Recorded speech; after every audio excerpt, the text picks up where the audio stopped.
Yes bank में SMBC का बड़ा निवेश, भारतीय बैंकिंग क्षेत्र में नए मोड़। हाल ही में Sumitomo Mitsui banking corporation SMBC द्वारा यस बैंक में 20% हिस्सेदारी खरीदने की घोषणा ने भारतीय बैंकिंग जगत में हलचल मचा दी है। ये कदम न केवल यस बैंक के लिए एक महत्वपूर्ण विकास है, बल्कि भारतीय बैंकिंग क्षेत्र में विदेशी निवेश की दिशा में भी एक नई बहस को जन्म दे सकता है।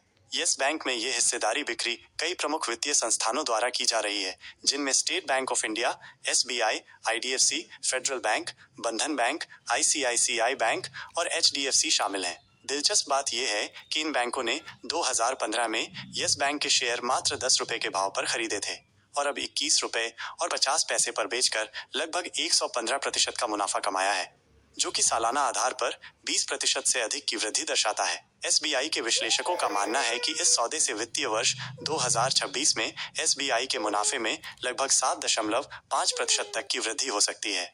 एसएमबीसी का यह निवेश यस बैंक के लिए कई मायनों में फायदेमंद साबित हो सकता है। एक स्थिर और वैश्विक साझेदार मिलने से यस बैंक को पूंजी जुटाने में मदद मिलेगी। इसके अतिरिक्त एसएमबीसी का वैश्विक नेटवर्क यस बैंक को विदेशी व्यापार करने वाले ग्राहकों को बेहतर सेवाएं प्रदान करने, बड़े लोन सिंडिकेशन सौदों में भाग लेने और अपनी कैश मैनेजमेंट क्षमताओं को मजबूत करने में सहायक होगा। गौरतलब है कि एसएमबीसी पहले से ही भारतीय एनबीएफसी क्षेत्र में फुलरटन में 74% हिस्सेदारी रखता है और ये नया कदम बैंकिंग क्षेत्र में उसकी उपस्थिति को और मजबूत करने की रणनीति का हिस्सा है। जापान में धीमी आर्थिक वृद्धि को देखते हुए एसएमबीसी भारत को एक आकर्षक बाजार के रूप में देख रहा है। भारत की बढ़ती अर्थव्यवस्था और वित्तीय बाजार में विकास की अपार संभावनाओं ने एसएमबीसी को यहां निवेश करने के लिए प्रेरित किया है। फुलरटन में अपनी मजबूत उपस्थिति के बाद यस बैंक के साथ साझेदारी एसएमबीसी को भारतीय वित्तीय बाजार में अपनी पैठ और मजबूत करने का अवसर प्रदान करती है।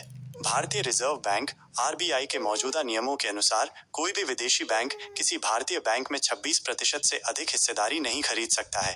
यह नियम विदेशी बैंकों को भारतीय बैंकों पर पूर्ण नियंत्रण स्थापित करने से रोकता है। हालांकि अतीत में संकटग्रस्त बैंकों के मामलों में कुछ छूट दी गई है। इसी सीमा को ध्यान में रखते हुए एसएमबीसी ने फिलहाल यस बैंक में 20% हिस्सेदारी ही खरीदी है। खबरों की माने तो एसएमबीसी की यस बैंक में 51% हिस्सेदारी खरीदने की मंशा थी, लेकिन आरबीआई के नियमों के कारण यह सौदा अटक गया। यदि भविष्य में आरबीआई अपने नियमों में कुछ ढील देता है तो एसएमबीसी निश्चित रूप से यस बैंक में अपनी हिस्सेदारी बढ़ाने पर विचार कर सकता है। कुल मिलाकर यस बैंक में एसएमबीसी का ये निवेश भारतीय बैंकिंग क्षेत्र के लिए एक महत्वपूर्ण घटनाक्रम है।